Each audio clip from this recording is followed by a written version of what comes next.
Awesome. Hi, Rick here. Topic for today is dissecting a frog. That is my 3-minute talk, not 4 minutes as the last one, 3 minutes.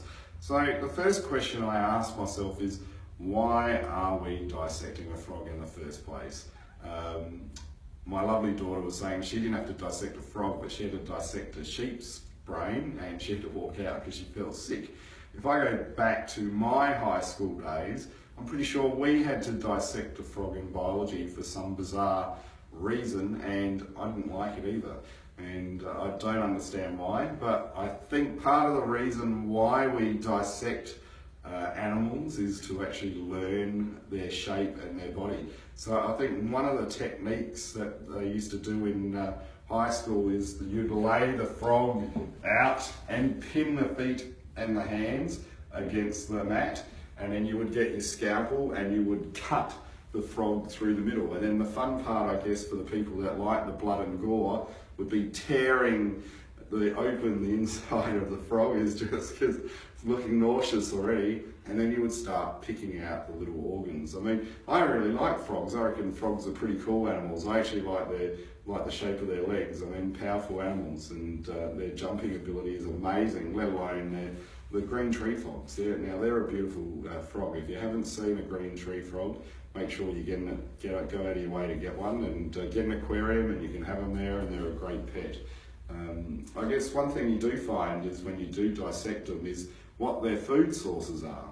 And so therefore you can work out the sustainable environments that they need to have to live in to survive. So obviously for most of us, we know that frogs will live off of mosquitoes or mosquito larvae or flies, so in the pollen situation. So therefore we need to make sure that we have enough estuaries available for the frogs to live in. Another interesting tidbit, when we built our pool last year, I haven't seen a frog in our house or around our house in the 5 years that we've lived there. Not one frog.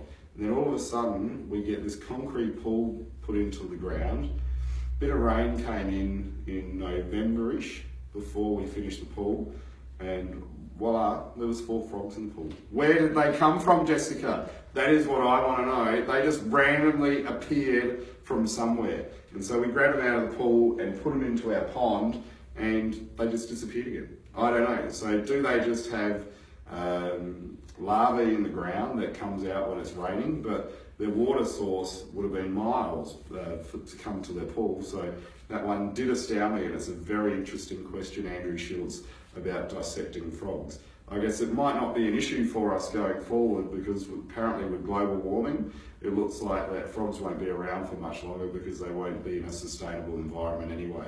So while you're out there, think about that, dissecting a frog, you young kids at high school, because think that the frogs might not be around for much longer. Speak soon.